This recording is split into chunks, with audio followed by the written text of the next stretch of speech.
तू उंगली पकड़ ले मेरी, तुझे मैं चलना सिखलाऊं, पर हाथ थामना मेरा जब मैं बूढ़ा हो जाऊं। नमस्कार, बेसिक पेरेंटिंग के इस वीडियो में अद्वैत ग्रुप आपका स्वागत करता है। हर माता पिता अपने बच्चों से दो चीज चाहते हैं। पहली, कि वो अपनी प्रोफेशनल लाइफ में सफल हो, उसने लाइफ में कुछ अकम्प्लिश किया हो, उसकी सोसाइटी में रिस्पेक्ट हो और साथ ही साथ उसकी एक अच्छी इनकम हो जिससे कि वो अच्छा जीवन निर्वाह कर सके। और दूसरी, कि वो उनसे थोड़ा प्रेम करता हो, उन्हें महत्व देता हो, उनका रिस्पेक्ट करता हो, अपनी रिस्पॉन्सिबिलिटी को समझता हो उनके प्रति एज वेल एज इस सोसाइटी के प्रति। तो असल में आप ये चाहते हैं कि आपका बच्चा एक अच्छा प्रोफेशनल बने एज वेल एज अच्छा इंसान बने। तो यहाँ पर हम लोग साइकोलॉजी और शास्त्रों से, स्क्रिप्चर्स से रिसर्च करके आपके लिए कुछ ऐसे टिप्स और टेक्निक्स लेकर आए हैं जिनकी मदद से आप अपने बच्चों को एक बेहतर प्रोफेशनल और साथ ही साथ एक बेहतर इंसान बना सकते हैं। तो बिना समय व्यर्थ करे शुरू करते हैं।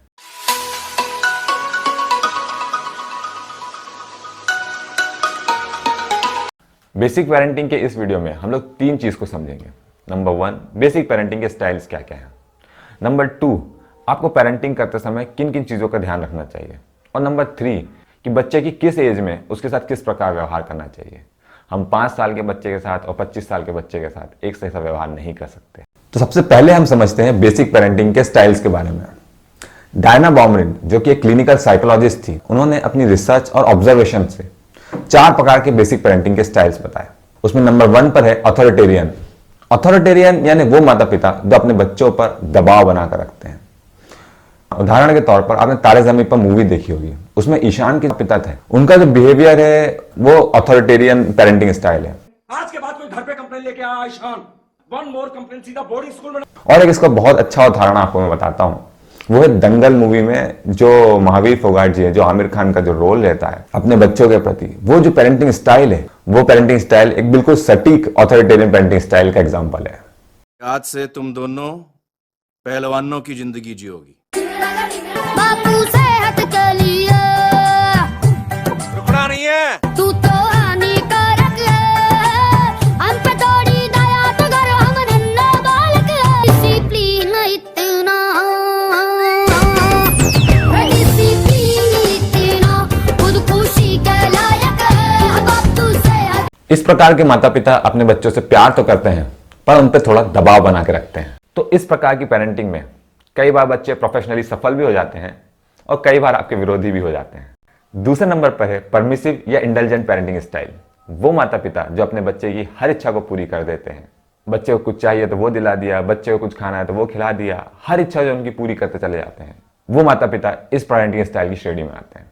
उदाहरण के तौर पर महाभारत के धृतराष्ट्र इसमें सही रहेंगे।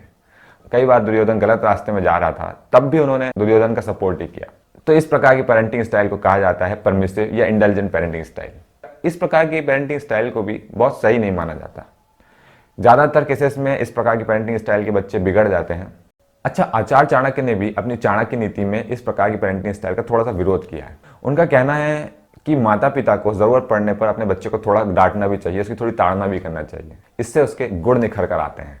और एक एग्जाम्पल दूं आपको इस पे, तो बागवान मूवी में हेमा मालिनी की जो पोती रहती है, उनके माता पिता का उसके प्रति जो पेरेंटिंग स्टाइल है वो भी परमिसिव ही है।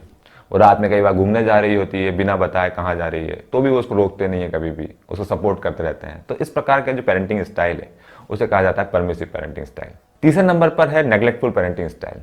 नेग्लेक्टफुल पेरेंटिंग स्टाइल यानी वो माता पिता जो अपने बच्चों पर ध्यान ही नहीं देते। वैसे आप में से कोई उस पेरेंटिंग स्टाइल में नहीं आ सकता, क्योंकि अगर आप आते तो आप यहाँ नहीं होते। आपको अपने बच्चों की परवाह है और इसीलिए आप यहाँ पर हैं।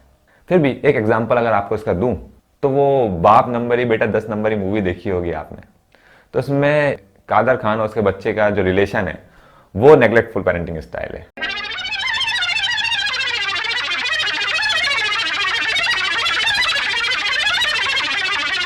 आहिस्ता बापू, आहिस्ता आहिस्ता। मैंने अभी तक हाथ भी नहीं लगाया और तुम पूरा हड़प कर रहे हो।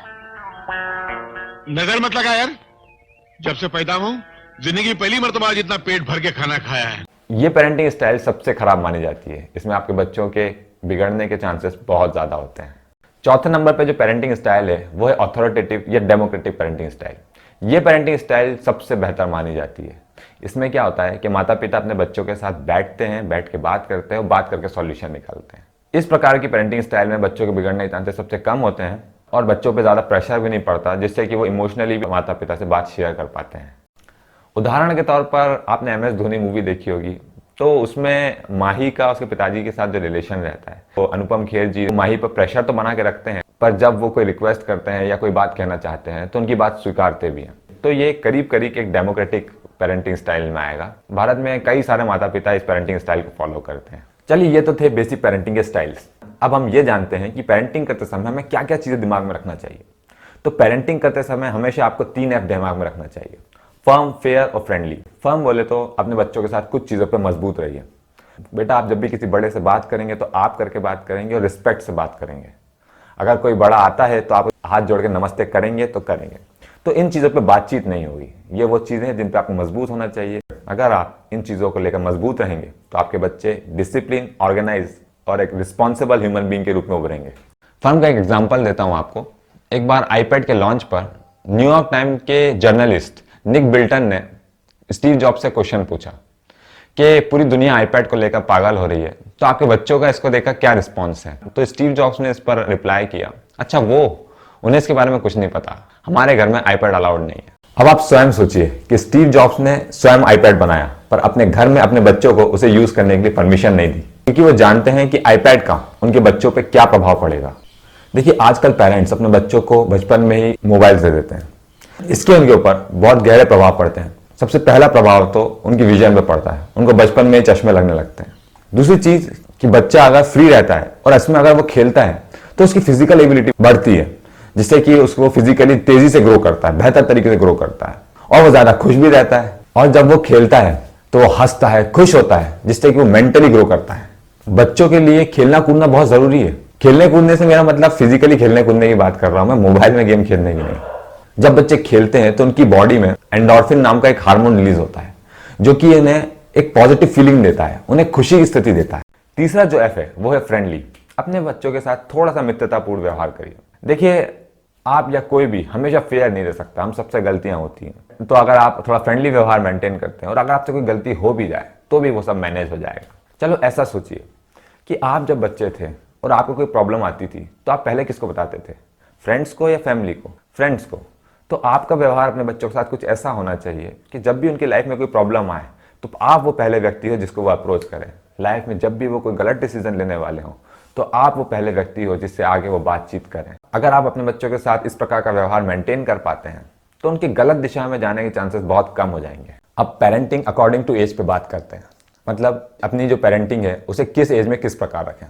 इसको लेकर जो सबसे अच्छा डिस्क्रिप्शन मिलता है वो मिलता है आचार्य चाणक्य द्वारा लिखी हुई चाणक्य नीति में।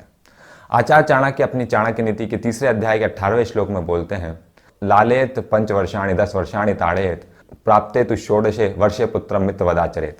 इसका मतलब यह है कि अपने बच्चे को 5 साल की आयु तक बेहद प्रेम करें, उसे बेहद खुश रखें। फिर 5 साल से आयु से 16 वर्ष की आयु तक उसको डिसिप्लिन करके रखें। जब आपका बच्चा 16 साल का हो जाए तो फिर उसे अपना मित्र मान लें, उसके साथ मित्रतापूर्ण व्यवहार करें। देखिए, आचार्य चाणक्य ने जो उस समय कहा था, आज इस चीज को रिसर्च भी साबित करती है। आज रिसर्च भी इस चीज को बताती है कि 5 साल की आयु तक आपके बच्चे का IQ मैक्सिमम डेवलप हो जाता है। और किसी भी व्यक्ति की इंटेलिजेंसी सबसे तेज तब काम करती है जब कोई भी व्यक्ति खुश रहता है। इसीलिए आचार्य चाणक्य कह रहे हैं कि 5 वर्ष की आयु तक अपने बच्चे को बेहद खुश रखें, उसे बेहद प्रेम दें, ताकि आपके बच्चे का IQ अपने पीक पे जा सके। इसके बाद आचार्य चाणक्य कहते हैं कि 5 साल की आयु से 16 वर्ष की आयु तक अपने बच्चे को डिसिप्लिन कर दें। देखिए, आपने अपने बच्चे से 5 साल की आयु तक बेहद प्रेम करा, उसे बेहद खुश रखा, तो उसका इंटेलिजेंस अपने पीक पर आ चुका है। पर ऐसे इंटेलिजेंस का फायदा ही क्या जो गलत दिशा में चले जाए। तो अब समय है उस इंटेलिजेंस को सही दिशा देने का। अब समय है अपने बच्चे को डिसिप्लिन करने का। और इसीलिए आचार्य चाणक्य कहते हैं कि 5 वर्ष की आयु से 16 वर्ष की आयु तक अपने बच्चे को डिसिप्लिन करें, उसे थोड़ा ऑर्गेनाइज करें। देखिए, श्लोक पे ध्यान दीजिए। आचार्य चाणक्य कहते हैं, लालेत 5 वर्षाणि 10 वर्षाणि ताड़ेत, मतलब 5 साल की आयु तक अपने बच्चे से बेहद प्रेम करें। उसके बाद के 10 साल अगर जरूरत पड़े तो आप उसकी थोड़ी ताड़ना भी कर सकते हैं। देखिए, कुछ चीजों को अच्छा स्वरूप देने के लिए जरूरत पड़ने पर उनकी थोड़ी ठोका पीटी करनी पड़ती है। तो आचार्य चाणक्य कह रहे हैं कि ये वो एज है जिसमें आप अपने बच्चे की थोड़ी ताड़ना कर सकते हैं, जरूरत पड़ने पर उसे थोड़ा डांट सकते हैं। इससे आपके बच्चे एक अच्छे इंसान के रूप में, एक अच्छे मानव के रूप में उभरेंगे। और जब आपका बच्चा या बच्ची 16 वर्ष का हो जाए तो उसे अपना प्रिय मित्र मान लें और उसके साथ मित्रतापूर्ण व्यवहार करें। देखिए, वैसे भी आपने 5 साल तक अपने बच्चे से बेहद प्रेम किया तो उसका इंटेलिजेंस उसके पीक पे चला गया। उसके बाद के 10 साल तक आपने उसे थोड़ा डिसिप्लिन कर दिया ताकि वो एक अच्छे इंसान के रूप में, एक अच्छे मानव के रूप में उभरे। तो अब वैसे भी उस पर जबरदस्ती गुस्सा होने की आवश्यकता नहीं है, वो एक अच्छे इंसान के रूप में उभर चुका है। और क्या होता है ना कि 16 वर्ष की आयु के बाद बच्चे के अंदर गहरे बदलाव आते हैं, और ऐसा नहीं कि बच्चे के अंदर ही आए हैं, आप जब बच्चे थे तो आपके जीवन में भी गहरे बदलाव आए होंगे। इसके बाद कोई भी बच्चा हो, उसके अंदर थोड़ा सा अभिमान पैदा हो जाता है, थोड़ा सा घमंड पैदा हो जाता है, उसके अंदर थोड़ा सा गुस्सा पैदा होने लगता है।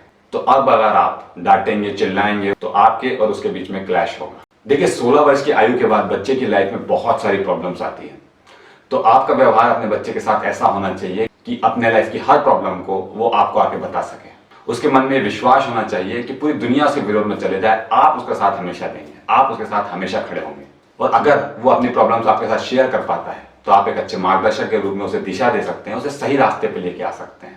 तो बेहतर यही है कि 16 वर्ष की आयु के बाद अपने बच्चों के साथ बैठकर बात करके प्रॉब्लम्स को सुलझाया जाए, जिससे कि वो आपकी बात सुने भी और समझे भी। चलिए, आपको थोड़ा साइकोलॉजी की तरफ ले चलता हूँ। स्विट्जरलैंड के एक साइकोलॉजिस्ट थे जीन पियाजे, जिन्हें फादर ऑफ चाइल्ड साइकोलॉजी भी कहा जाता है। उन्होंने भी यही कहा है कि टीन एज में बच्चे ईगोसेंट्रिक हो जाते हैं, मतलब वो अपने आप को लेकर बहुत ज्यादा सेंसिटिव हो जाते हैं। अब वो अपने ही बारे में ज्यादा सोच रहे होते हैं। तो इस समय उस पर गुस्सा होने से, चिल्लाने से बेहतर है कि आप उसके साथ मित्रतापूर्ण व्यवहार रखें।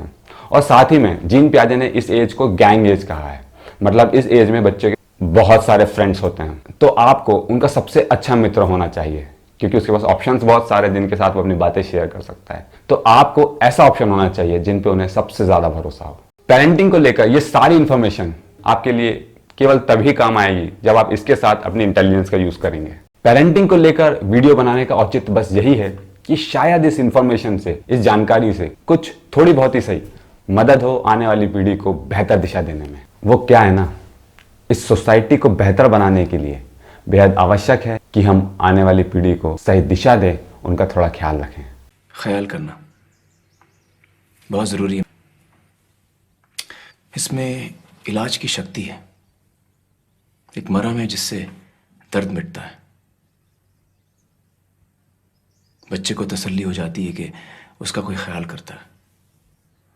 एक आध झप्पी, प्यार भरी पप्पी, ये दिखाने को कि मैं ख्याल करता हूं, बेटा मैं तुमसे प्यार करता हूं। अगर कोई फिक्र हो तो मेरे पास आओ। क्या हुआ जो तुम फिसले, गलती हुई, मैं हूं ना, ये दिलासा, ख्याल करना। महान आत्मज्ञानी योगी जग्गी वासुदेव जी या सदगुरु जी ने भी पेरेंटिंग को लेकर कहा है कि जब आपके यहाँ कोई बच्चा जन्मता है तो वो आपके लिए 18-20 साल का प्रोजेक्ट है, जिसे आपको सही तरीके से मोल्ड करना है, सही दिशा देनी है। तो चलिए, आपके इस प्रोजेक्ट के लिए आपको बेस्ट ऑफ लक। उम्मीद करता हूँ आज की जानकारी आपको पसंद भी आई होगी और